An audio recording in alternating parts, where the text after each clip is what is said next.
Welcome, everyone, to our Positive Link speaker series for the 2023-24 academic year and to today's session for the culture, presented by the Center for Positive Organizations at the University of Michigan Stephen M. Ross School of Business.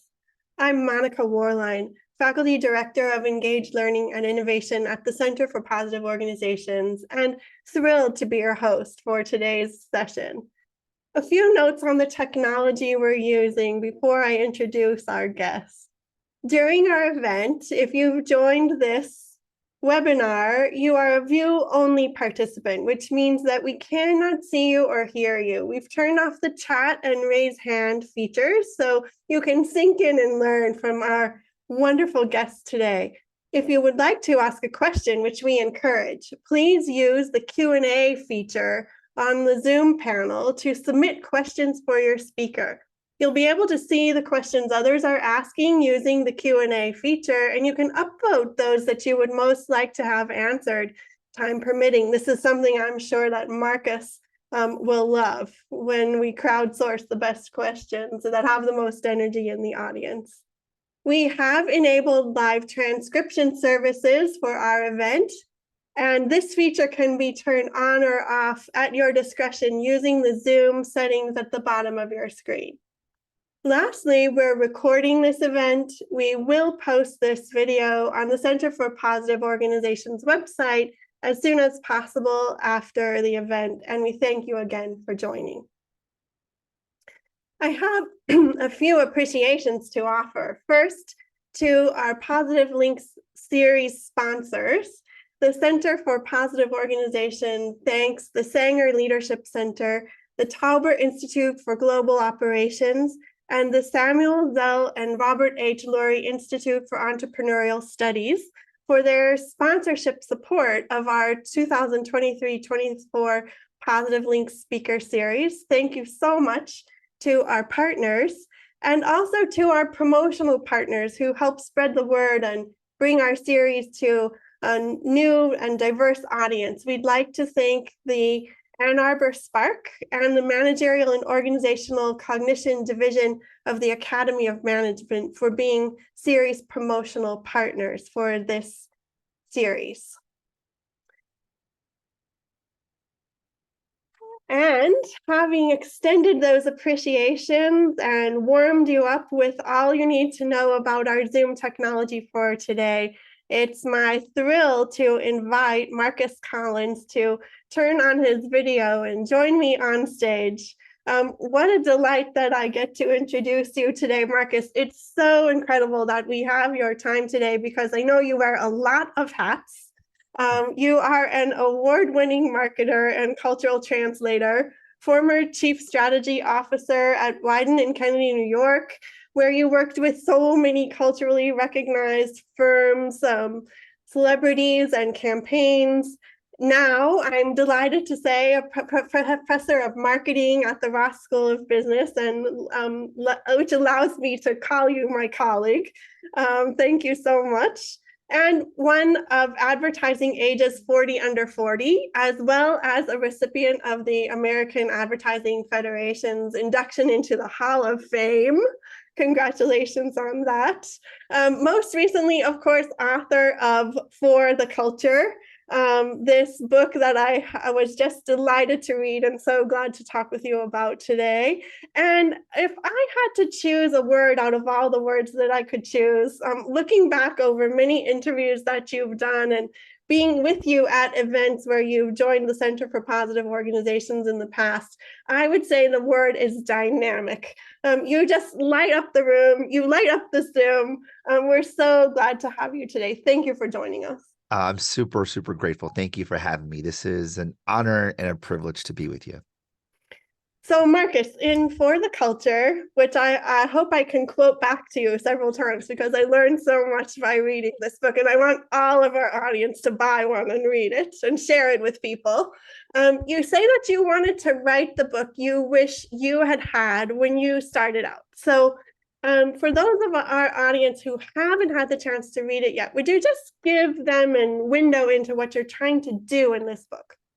Yeah, I try to make an argument And the argument is this, that there's no external force more influential to human behavior than culture, full stop. And we hear that and go, yeah, that makes sense. Yeah, I could buy that. But if you ask 5 people to define culture, you get 55 different answers. And that's a problem. Because if we can't define a thing concretely, how do we ever leverage it?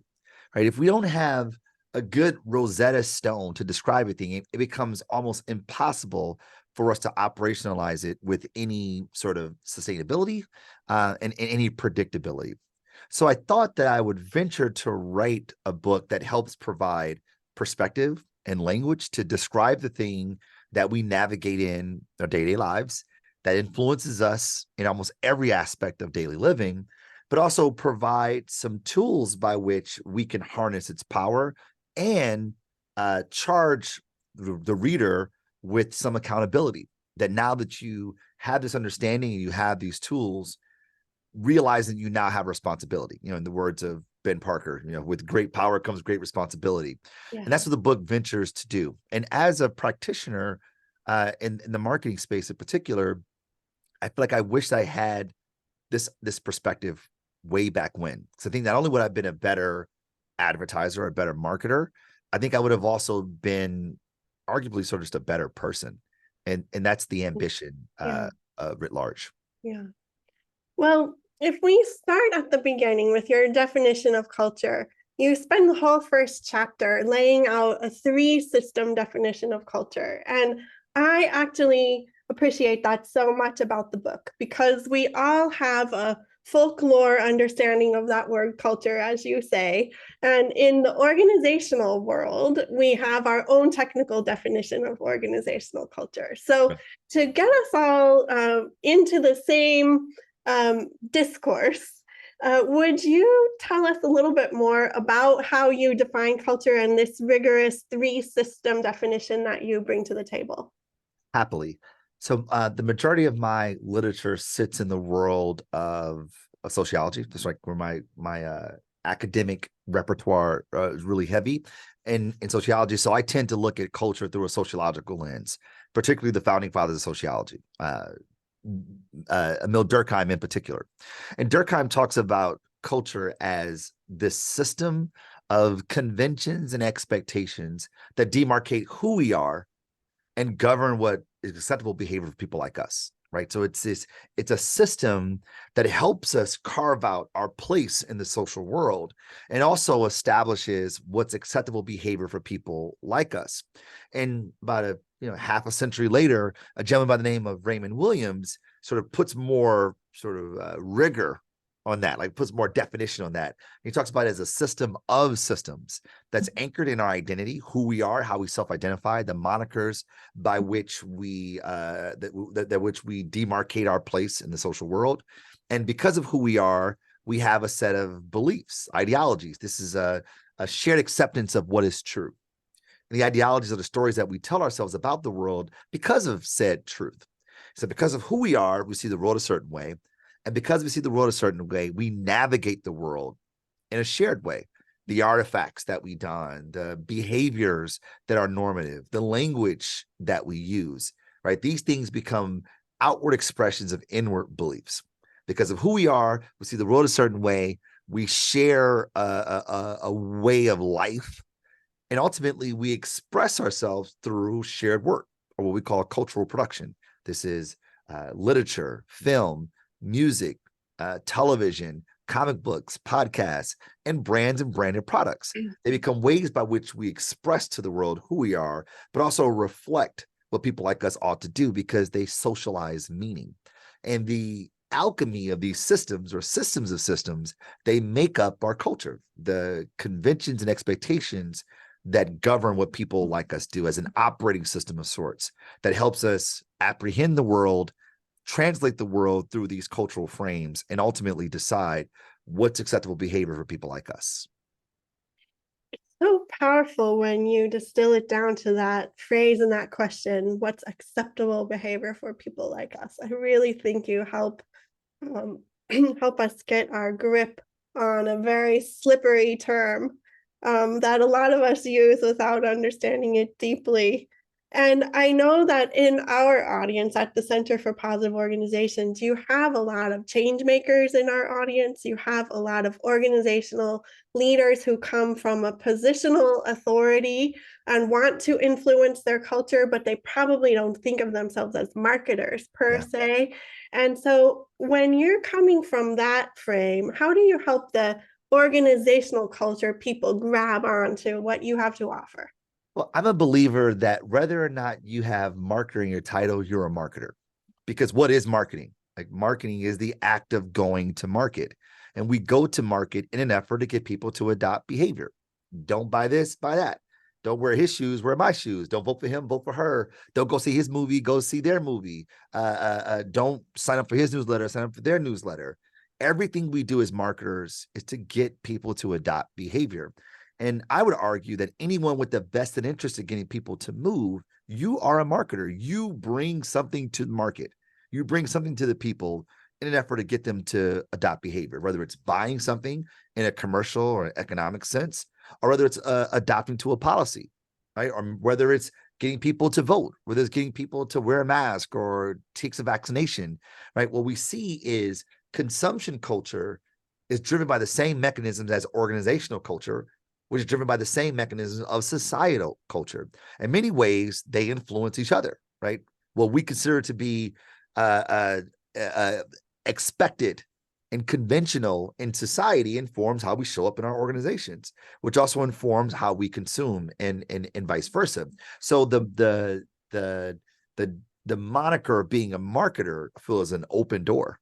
Anyone with the best interest of getting people to move, I would arguably say you are a marketer, whether you have it in your title or not. And if Yes. we apprehend the world through that frame, we go, oh, okay, my job is get people to move, get people to vote, get my kids to eat peas. Like, I'm trying to get, trying to get someone to move. Well, Right. what's the best way by which I can do that?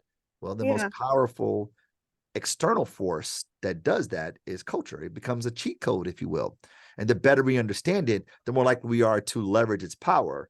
And the more we don't understand it, the more likely we are to be influenced by it. Yes. All right. So can I'm just going to give you a series of appreciations from your book. And the first one is, I love this quote from Marshall McLuhan that you use through and come back to throughout your book. So I'm quoting you from page 141. You quoting Marshall McLuhan, that all media work us over completely. They're so pervasive in their personal, political, economic, aesthetic, psychological, moral, ethical, social consequences. They leave no part of us unaffected or unaltered. Wow, that is powerful. And if if you're telling us how to tap into that, it's so powerful. But I think many people in a managerial seat have never thought of themselves as working with media, Mhm. right? So if I don't do advertising or something like that conventional understanding of media, what's a place I might start tapping into that power of But media with the small m media? yeah, well, I think you start with sort of having an understanding of what is media. Media is the vehicle by which information is stored and transmitted, right? And we think about media through that frame, we go, oh, man, almost everything is media. Almost everything is a vehicle that's communicating to me. It's storing information and it's communicating.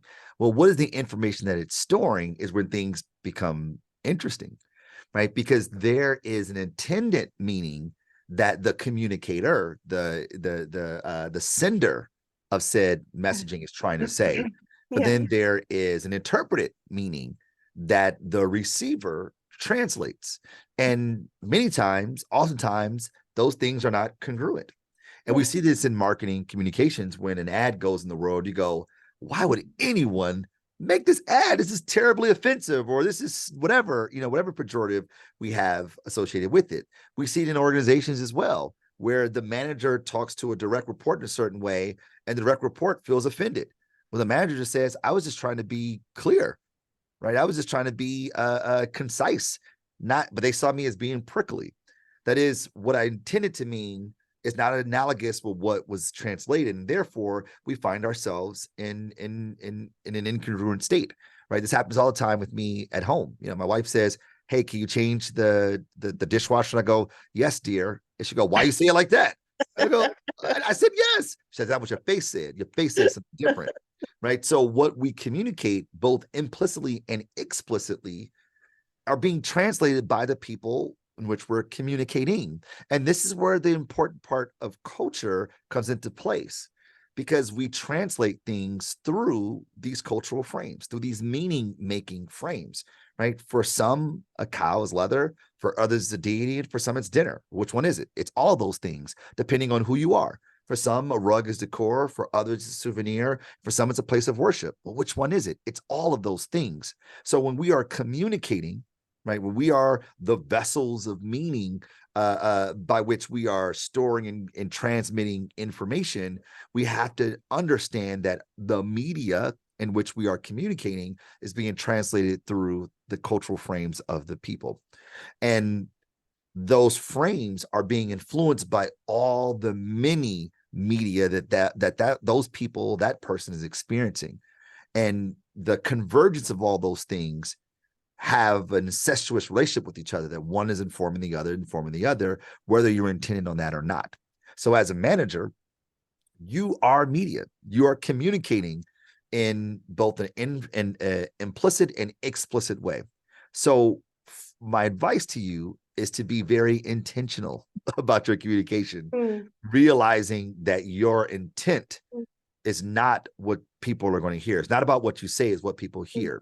And if we see the world through the eyes of other people and how they may translate what we say, we'd find ourselves in a position where our messaging is far more congruent than it is incongruent.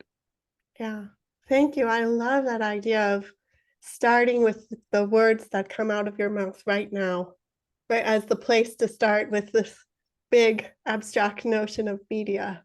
It makes it a very down home place to begin that I have a lot of control over. So, and we're all media vehicles. This is yeah, kind of the power of quote unquote social media, which I yeah, would arguably say is absolutely. social networking platforms. But social media is this: we are the media, we are the vehicle by which information is being stored Yeah. and transmitted, not television, print, out of home, or radio. And we see it through that lens, which may seem abstract and may seem a bit esoteric. We actually realize the power that we have, but also hopefully, prayerfully, inshallah, that we also realize the responsibility that we have as communicators. Yes. So I want to use that little mention of social media that you brought up just there to ask you what I think is the most important question I could ask for at least half of our audience. Okay. And that is, tell me what it's really like to work with Beyonce. Legit question. It was awesome. It's I want to say it's rare, but it is rare that you're able to work with someone who's operating at such a high fidelity of their potential. Yeah. And Beyonce is that. And I was working with her before she even reached her queendom. She was still Beyonce, the artist. This is I Am Sasha Fierce single ladies days, which is a great time to be in the Beyonce business. All right. It's never a bad time to be in the Beyonce business, but in particular, it was a good time because I had front row seats to watching her ascend from artist to icon, right? Yeah. From Incredible. practitioner to a signifier of something far greater. And working with her allowed me to kind of see firsthand, kind of fly really close to the sun to see firsthand what it means to operating your greatness. And her discipline is unparalleled.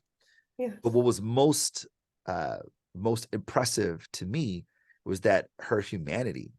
It was unbelievable. She just you would think you wouldn't think that she was like this a massive superstar, just considering how personable, how genuine she was as an individual. I mean, like I was on a hug basis with Beyonce, and when I'd see her, when I interact with her, I felt like she's known me forever, even though we've only worked with each other for almost 2 years. Like I feel like she knew me really well, just because of how present she was. And you didn't feel like the aura of Beyonce. You're like, this, she's just a person, an awesome person at that, which I feel very fortunate to be able to contribute, one brick to the edifice of her queendom. Yeah, well, thank you for sharing it with us. You tell in the second chapter of your book, you tell a story about that time in your career, and you're working on something, trying to create what you called the bee entourage, while the fandom was creating the beehive. Right. And you call that in your book one of the most kind of what we in POS might call generative failures in your career, where something really didn't work, but you learned a ton from it. Could you tell us a little bit more about what you learned from that? I like that, generative failures. I would call it an object failure, but generative failure I like much better. Uh, so I mean, it was interesting because we're erecting this temple, if you will, of Beyonce in the zeros and ones world, the digital world, and this is at a time that Facebook is on a rocket ship growth, and Twitter is really breaking through as this disruptive media by which people are exchanging information and forming connection. So in my mind, this is about to be super easy. We're going to build this thing. We had a name for it, the Beyontourage, which is a terrible name, but that aside. And it was a failure. Like, it was a party no one showed up to. Even though we had arguably one of the biggest artists on the planet, people weren't coming and they weren't engaged. And I was very concerned as part of my job to facilitate this thing or to build this thing. And as the team started to like look across the social web to see what was going on, we saw a group of people that were practicing their cultural subscription. They weren't just fans of Beyonce. They saw the world like she did. They believed in women's empowerment like she did. And she signified a shared belief, a shared ideology that they all had. And in this group of people, they had their own language, they had their own artifacts, they had their own behaviors and rituals and ceremonies. And we said, this is the thing. So we cut bait on the thing that we were working on and decided to partner with them to make the Beehive the official fan club of Beyonce. And that learning for me became very clear that you don't build community, you facilitate it. Mm-hmm. Right? You don't manufacture community, you inspire it, right? By finding people who see the world the way you do. And oftentimes, those people have already found each other. And what you're doing is creating you're curating the space, the environment by which those people are able to engage in their cultural practice in some productive way. And I suppose you can extrapolate that out to organizations, institutions, right? That as an organization, we're not just finding great tacticianers, great practitioners, we're finding people who see the world similarly, like who share the same conviction, even though they have different seats in the gymnasium, but they're there because they believe. And you curate the space for them to enter the discourse. You curate the space for them to engage in bricolage in such that they're able to bring their different experiences, their different skill sets together for one to one to equal three. And that's where my career had a massive inflection point, that I stopped thinking about how do I use these technologies to build community, but instead, how do we use these technologies to facilitate the brand, helping those communities come together, relieving the points of friction, moving the hurdles that keep them from exercising their cultural practices in a meaningful way. That's such an important lesson, I think, to translate into organizations and organization design and leadership, because what I love about the way you tell the story is that you recognize it as a failure of your recognition, right? But what we often do when we're doing organizational work is we start building the formal thing and people don't come to it. And we say the people are the failure. Why aren't they coming to the formal thing? Right? So I think a lot of organizational cultural change built around formal introduction of initiatives that falls flat in an organization could take a lesson from this story that you're telling us, that stop seeing the people as the problem, start looking at how you could facilitate what they're already interested in. That's right. But it requires a tremendous amount of intimacy. Yeah. And a tremendous amount of empathy. Yes. to Can be able I to. ask you more about that? That's something that I'm so fascinated by. So you really offer a critique, an implicit and situated critique of marketing, but the kind of marketing that's done solely through surveys and big data. Yeah. And you make this distinction between information and intimacy. And it seems so important. So can you tell us more about that? Yeah, it's so I would say that we're in a paradoxical state where we have more information than ever before, just like reams and reams of data. And our acquisition of data over the last 10 years has been exponential. Yet our ability to extract insights, that is meaning, translate that information into meaning, has only grown marginally. And I found in marketing, so many of my clients, so much of the discourse in the trades or in the vocation has been, my clients don't know their customers, so we're trying to understand who their customers are, who their people are, which is like, how can that be? We have more information but we don't know who they are. That's because we mistake information for intimacy. We think that I have data on who people are in a certain context that I know who they are, and those two things are not analogous, right? I can go to LinkedIn and see where you went to school and who you're connected to and maybe where you worked, but I don't know you until we've interacted. Right? I don't know you until there's some proximity. And what like the data does allows us to see patterns in a macro view. It's sort of like data is like a map where I can see how things are situated, the relationship between things at a macro level. But to know the location, you need to know the terrain, right? You need to walk the streets. You need to talk to people. If you're in New York, you need to know the way the subway moves, like the way the system that moves people. And that system for humanity is culture. So the idea then is that to really understand people, we have to see them through cultural lenses, not the labels that we affix to them that are based on these arbitrary descriptors that we call demographics: age, race, gender, household income, geography, education level. Those things don't accurately describe who people are, right? They may be statistical to some degree or another, but they certainly aren't. They certainly don't get at the core of who we are, how we see the world. And because of that, these boxes that we put people in relies on tropes that often are racist, or at the very least are just lazy. Yeah. And that's been such a mainstay in the marketing practice that you just don't wonder why marketers don't know their people, because we aren't close enough. We need to have greater proximity, which requires us removing our lenses and apprehending the world through the lenses of people who abide by a different ethnocentrism than we do. Yeah. So I know that you call on one of the tools you call on is empathy, right? That in that in that space between the world I inhabit and the one that I've just discovered that other people inhabit, that we need to have an empathetic approach. That's a robust empathetic approach if Right. we want to market, lead, catalyze people, move people in between the culture we know and the culture that they inhabit. That's So do right. you want to share, how do you put empathy in, put it to work? Yeah. So I think about empathy through a construct that a gentleman named Michael Ventura introduced. I don't know if he introduced it, but that's the one he sort of abides by. And I like to attribute him this language. But he says empathy is self-aware perspective taking. Right?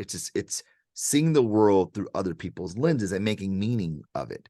And it's interesting because we often use that saying, empathy is walking a mile in someone's shoes. And while that's well intended, I don't think that those two things are the same, because I can walk a mile in your shoe and feel your pain, but then could translate it through my own biases. For instance, Right. my mother's an academic too. And when I was working on my doctorate, she's like, "How's it going? How's the dissertation?" I go, "Mom, it's killing me. Like I'm spending like hours upon hours in Google Scholar." She's like, "Google Scholar? When I was getting my doctorate, I was using microfiche." It's like, "Mom, it's not a competition. What's going on here?" So though she felt my pain, she didn't translate it through my lenses, right? Mhm. And actually, when she said that, it actually kind of distanced us, which is Right. interesting because we both went through a similar process getting our Yeah. doctorates, right? And that would you think would bind us, right? However, her being non-empathetic actually distanced us. It made it feel like her experience was different than mine, and therefore we are not seeing the world similarly, right? And I think that having a very sort of strong construct of how we think about empathy allows us to move from sort of the automatic somatic empathy, as the literature refers to, like, you feeling with someone, right? And we do automatically, unless, we're sociopath, like see someone slam their hand in the door, I go, ooh, I felt that. You okay? Ooh, like it hurt. Like those things we just do automatically, right? But when we start to elevate more to affective and cognitive empathy, we learn to see the world through other people's lenses. And the way I think about it is like, if social living is like a basketball game, right? We're social life is a basketball game. If you have courtside seats, you see a different game than someone with nosebleed seats. Look at the exact same thing, but we apprehend them differently, which means the only way to get the best, most vivid representation of the game of life is to sit in many, many, many, many, many, many seats. And that not only is, as I think it is, it widens the aperture, as it were, but I think it also crystallizes a fact of, that I hope that the book kind of gets to, is that the world is not objective, it's subjective. Like there's no objective truth, right? Yeah. Your truth is your truth based on how you see the world. For some, a cow is leather, for some, it's a deity, for some, it's dinner, right? It's all of those things, depending on who you are and your truth. And if we can like land on that idea, just kind of sit in that idea for a moment, then we go, oh, so if my truth isn't the only truth, then I don't need you to see the truth that I see. I need you to respect that my truth is my truth. And so long as your truth doesn't mean my oppression, we can get along. We can work together. We can cohabitate, this ball that we call Earth, or this organization that we call work. I think that to me, I think is just the most powerful thing that one could get, is perspective that isn't your own, and realizing that neither of them are objective. And therefore, we have to find ways in which we work together that's both respective of it and appreciative of the fact that we both can be right without either of us being wrong. Yes. So coming from the positive organizational scholarship lens, I would say a part of what's baked into your approach that's so deeply taken for granted in what you write that you don't even really have to name it is that this appreciative stance, right? That in order to use data information to see patterns, but to engage in the intimacy required to really know people is how to catalyze people and move a message and move an idea into the culture. It really incorporates a deeply appreciative stance toward whatever ideas and cultural moments you're looking at. I also think that it's a really potentially radical idea for leaders, right? Because it's less about the leader's idea and more about how the leader might move some ideas that fit the cultural moment into the culture in a way that can catalyze people. Yeah. And it requires the leader to have lots of perspectives, as you just said, and to not think they're always right or they have all the answers. I want to quote you again, if I can, on this topic about the leadership practice of this kind of work. So I'm on page 171 of you. Okay. So you say that there's no, where's my marker here?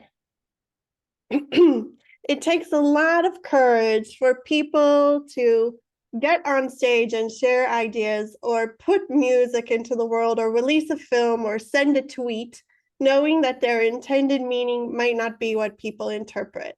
What's more, the interpreted meaning might lead to excommunication, which is something that we as social animals all fear. not to mention the possible economic and PR consequences for our brand or our organization.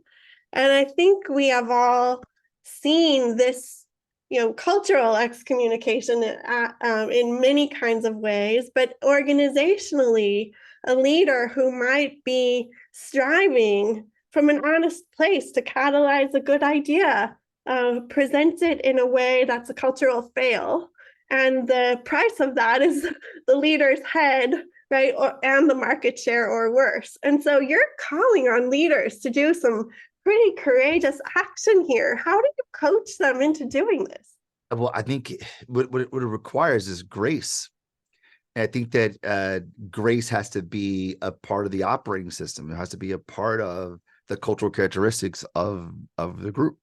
And I think that those things have very material benefits beyond the personal and the social, is that when we have grace and with failure, then we open ourselves up for more innovation, right? When we have grace with failure, we tend to be more risk loving, and that we try new things, realizing that like it may fail, and that's cool. And if that's a part of sort of who we are as an organization, not only does it benefit the products that we put in the world, whether they're product goods or product services, but also it informs the cultural production. That is, it informs the folklore that we tell. Like, we won't tell stories about, remember the campaign that was so successful? Oh, Monica's so great. She's so great. Instead, it's that, hey, remember when Monica failed? Like, we learned from that generative, the generative failure. That's right. We learn from that. And if those are the stories that we tell, it gives people more permission to try. Yeah. Right? It gives people more permission to be creative, to put ideas in the world, to write books, to make music, to put their ideas in social networking platforms.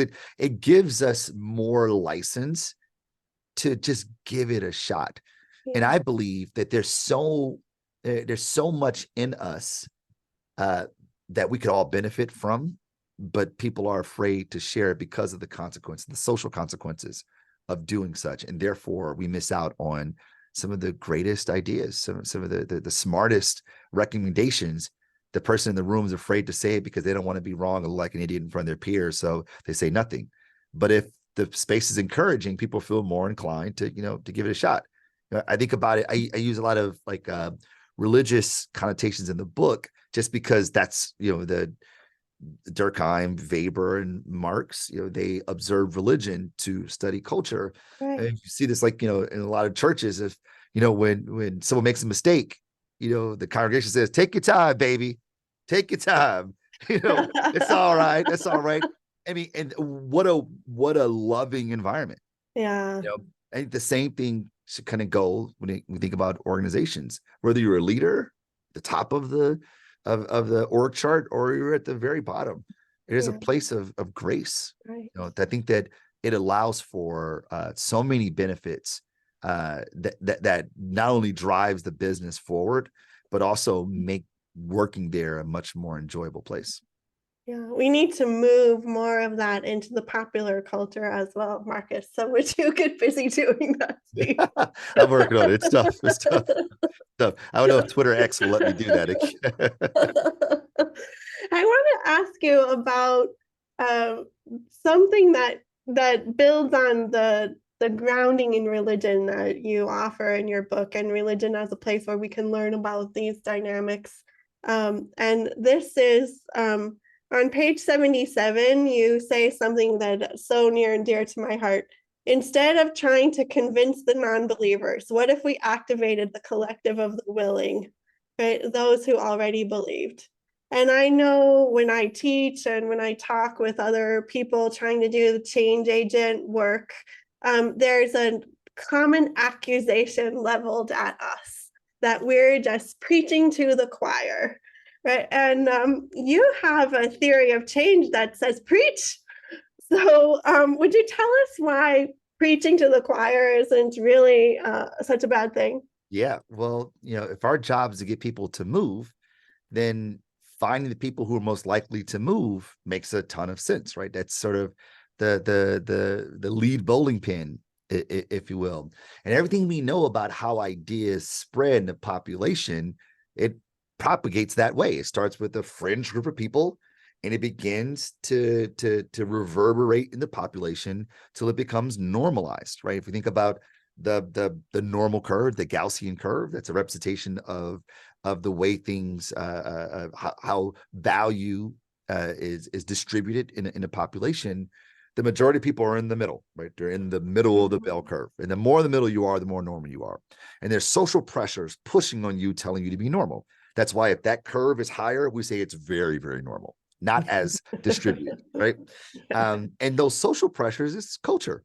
Those are the normative pressures telling you to abide by the conventions and expectations of people like us. That's kind of the idea. But what we know about that middle is that not only is that middle very saturated, it's very noisy, which means breaking through is a challenge, but also those people practice a risk aversion strategy. Those people aren't the first to download the album, to watch the movie, to vote, to get the vaccination, to adopt the new policy in the organization. They look around and see what other people are doing first. Right. What are y'all doing this? What am I doing? Those people don't move first. So this idea of like appealing to the middle is a myth. It's not real. And those people are most inclined to wait and see what other people do. And if you spend your time focused on them and not the people who are most inclined to do, you don't provide the social proof necessary to move them, to sway them, to influence them. So the idea then is to activate the choir, right? You activate the choir, and the choir motivates the people. The choir inspires the people. If you think of like every movie you've watched, every show that you started watching, for example, it wasn't because you saw an ad. It was like, oh, I'm gonna start watching Yellowstone now. Totally. No. You start watching Succession because everyone was like, yo, you need to be watching Succession. It's so good. Right. This is what happens. Social pressures telling you what people like us ought to do. And we do them not because of what they are, but because of who we are. Right. Durkheim refers to this as collective effervescence. I just love that phrase. That it's people who subscribe to a similar or a same culture act in concert in an effort to promote social solidarity among themselves. And that's how it works, not only in the way we consume, but also in our organizations, right? What are we going to do? We're going to break for lunch right now. We're going for lunch. Where are we going to go eat? Yeah. Just to be in community, because we're wired to do that very thing. The same thing goes in society, right? Who are we voting for? What are we going to do? Are we going to do this thing now? Are we going to adopt this behavior? What do people like me do? And coaching was formed on the basis of that simple question. Do people like me do something like this? The answer is yes, I do it. The answer is no, we don't. And we made the decision hundreds, not thousands of times a day. Therefore, if our ability to influence behavior increases radically when we start with the people who are most inclined to move, the collective of the willing, the choir, and we activate them, inspire them to go convert people on their behalf, not because they love us so much, but because they believe. Right. Okay, so let's say I've adopted your theory of change. I'm resting easy into my preaching to the choir change strategy. Now you have another lesson for me that you teach in chapter 4 from your dissertation on peer fashioning, and how the peer fashioning is the sort of intrinsic to cultural meaning making and the spread of ideas in culture today. I know you wrote a whole dissertation on this, so you have to simplify for us, but tell us about if we understand your message about preaching to the choir, then how do we harness the peer fashioning system to make it work even better? So the peer fashioning system is it's a means by which meaning is taken from the culturally constituted world in which we reside, like our experiences that we reside, depending on the community or the collective of people. And the peer fashioning system is the means by which meaning is reworked, refashioned, right, recontextualized for people like us, right? So something happens in the world, some exogenous shock to the system happens in the world, and you go, whoa, did you see that? And I go, it's unbelievable, right? And I go, I know. And I go, what do you think? And you go, well, I think it's this. And I go, really? Why so, Monica? And you go, well, let me tell you why. And that discourse that we enter into, that's the negotiation process by which we decide what's acceptable. That is, we construct meaning. realizing that meaning is fluid, it's unstable, that process by which we enter the discourse, that rhetoric that we use to enter the discourse, and then the way by which we frame it, that we repurpose it and rework it, become ways by which we make meaning. And then that meaning is impregnated into the product, into the company, into the manager, into the whatever the thing is that we are discussing in the discourse. And then it becomes ritualized into our behavior if there's congruence between what this thing now means and who I am as an individual and how we are as a collective. And as that ritual process, that ritualizing process becomes adopted by us, when we do the policy, when we wear the thing, when we use that kind of phone, when we do whatever, they become a reinforcing mechanism that bleeds back into the culturally constituted world that becomes a cyclic thing that we all do. So is there a way that leaders and managers or change makers in organizations can nudge this peer fashioning system? Let's say they're eager to have some more ethical behavior across their organization. Is there a way they step into or start conversations or try to catalyze the peer fashioning system? How does it work? So the unfortunate part, or the sobering part, is that we don't control the peer fashioning system, right? The peer fashioning system happens. Yes. However, we can catalyze it. We can stimulate it by the other means by which we can fashion meaning. Right? Grant McCracken, he's a giant in my field of consumer culture theory. He talks about the advertising fashion system, that is the communication of ideas, right, in an explicit or implicit way that signals meaning, in hope that the peers see the meaning and they go, oh, okay, it's going to influence how they make meaning, how they construct their own meaning frames. There's also the news and magazine fashion system that is journalists, right, writing about the thing, that those things are also signals that help influence the peer fashioning system. He also refers to this as the high fashion system, the high esteemed fashion system, which essentially is like tastemakers, influencers, the avant-garde, if you will, that when they weigh into the discourse in any way they do, be it implicitly or explicitly, they signal implied meaning. And that influences how the community, the peers, make meaning. And then there's the fringe fashioning system. And these are people who are on the far end of the Gaussian curve or the normal curve. And the way they rework meaning also has implications. And the idea as a manager, as a marketer, is that these are all levers that we can tap into, right? So maybe we communicate it in a flyer or in an email that we send out to the group. Maybe we find an influential person inside the organization who will also champion it, maybe not on stage, but within their group chats, the group chats on text, right? Maybe we find people who typically are like the ones who are the naysayers. They're always sort of the countercultural in the organization. What if we get those guys on board? And they go, wow, if they're doing it, then this must be the thing to do, right? And these all become ways by which we signal. And the hope is that what we say is what people hear. And when they translate it, we find congruence between what we intended and what it actually means in their minds. Mm-hmm. Okay, so I want to deeply appreciate the organic, complex view baked into your understanding of culture and into that answer, because I think oftentimes in the press for results that people face, we want to see culture as just another mechanistic lever that we can pull to do something in an organization. And you're helping us and reminding us that no, no. And I think that's so important. The Doors said it best. People are strange. We're a strange bunch. And if my favorite quote, I think I put this in the book. I may not have made. I can't remember now. I did. Neil deGrasse Tyson, says it this way: that when people enter the equation, things go nonlinear. That's why physics is easy and sociology is hard. Yes.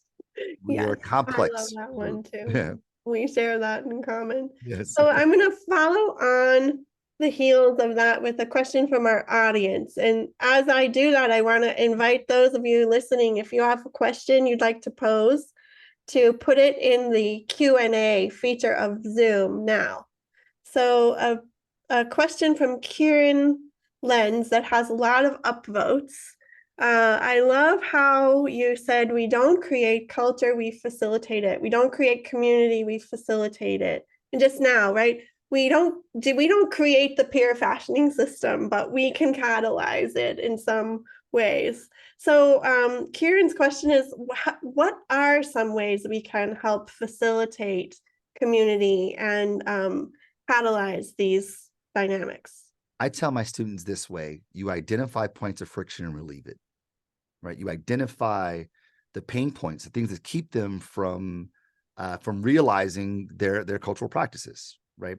And you find them and you relieve them in a meaningful way. And it's not like the superficial things, like not the things that are like, people are hungry, so feed them. Great. It's about being able to identify these things that require great intimacy that oftentimes have just been ignored.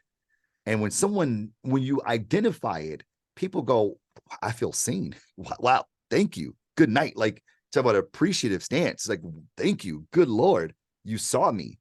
And then when you can relieve them, it's not only do you saw me, but you use your resources to take care of me. And what happens is that when people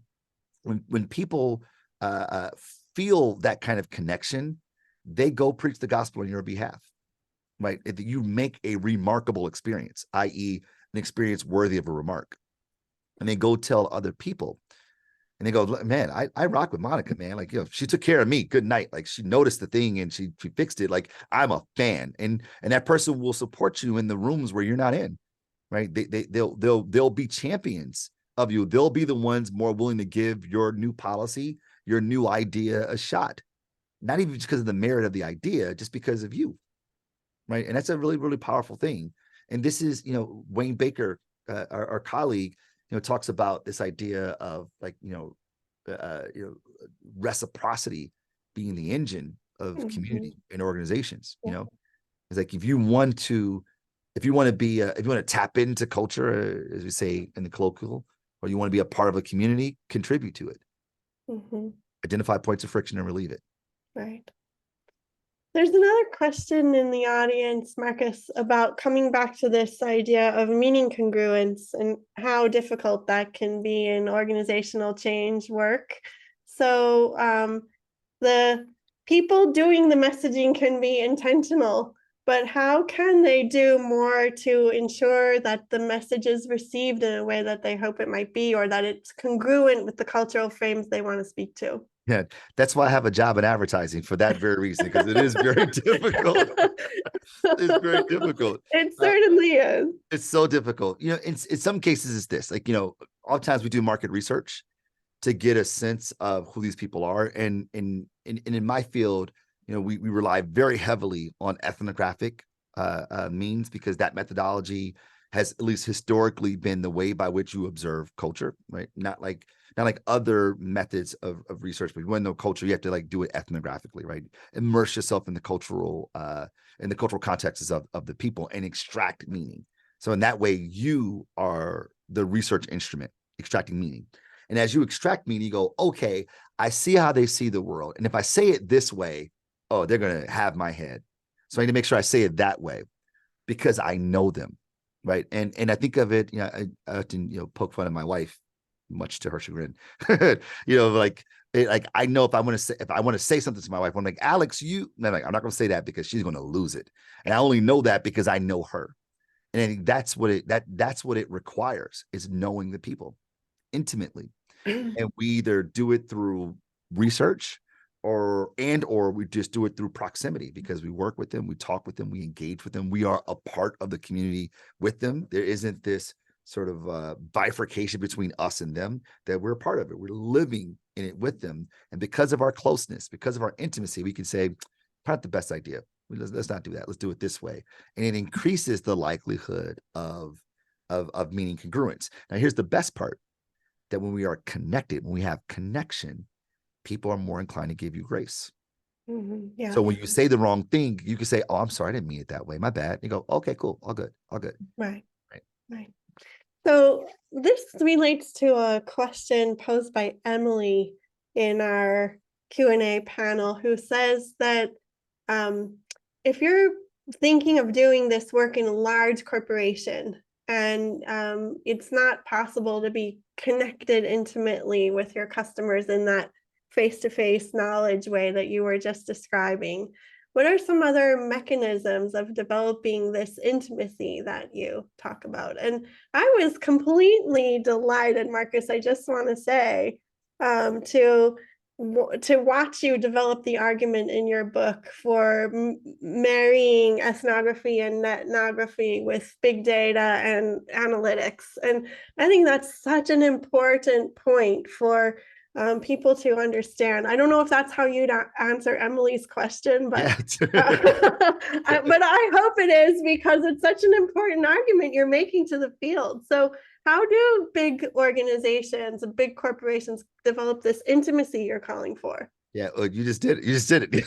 It's like, so ethnographies are when we go in the field, typically field ethnographies are in the field, and they're very, I mean, they're so intimate, they're so close, like you like become one of the people, but they are small in their sample size, and therefore extrapolating to generalizability can oftentimes have some flaws to them. But netnography actually closes the gap between the intimacy that you get from an ethnography and also the robustness that you get from typical quantitative data.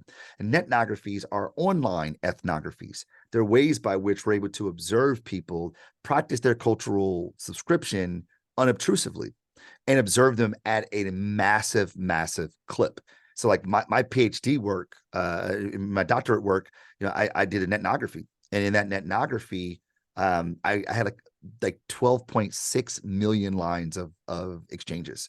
It's massive. It's a massive sample size of groups of people, and watching them over a 3-year time horizon, that I was able to get very, very close. Now, maybe I don't know each individual face to face, but I know the system that governs them very intimately, Yeah. right? I know the beliefs, the artifacts, the behaviors, the language, the cultural production. And because these people aren't individual agents, they are part of this networked system that people act in concert in an effort to promote social solidarity, that if I understand the system, I can understand the people. Much like we think about the social sciences writ large. Like we don't know the 7 point whatever billion people on the planet, right? But we do know the governing operating systems of humanity. We know the underlying physics of what makes us tick because of our proximity to the research samples that we've had. So we take the qualitative with the quantitative, and we mix these methods together to get robustness and ultimately get rigor and intimacy. So we have 1 minute left. So this is your best soundbite, okay? So the final soundbite, you talk deliberately at the end of your book about the ability of these methods to catalyze change for good in society. And you give unethical examples as well. Can you just say, what do you think it takes to use these methods ethically? So the ideas that I've given are value neutral. They're not good, they're not bad, they just kind of is. And what I argue is that it's our job to be ethical, responsible, and accountable for the knowledge that we have in the Ben Parker way, that with great power comes great responsibility. And I charge the reader that you take these tools, you take these skills, and you apply them in a way that is productive for society writ large. And the thing is that the sort of the metacognitive thing is that I can't make that judgment for you, because meaning is not fixed, because the world is not objective, it's subjective. And the focus is that you will use your own moral compass to make the right decisions.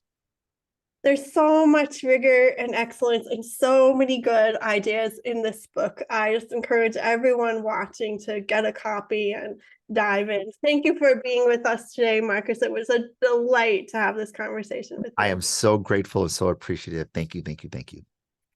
We'll see you all later with the video link from this session. Thank you for joining us.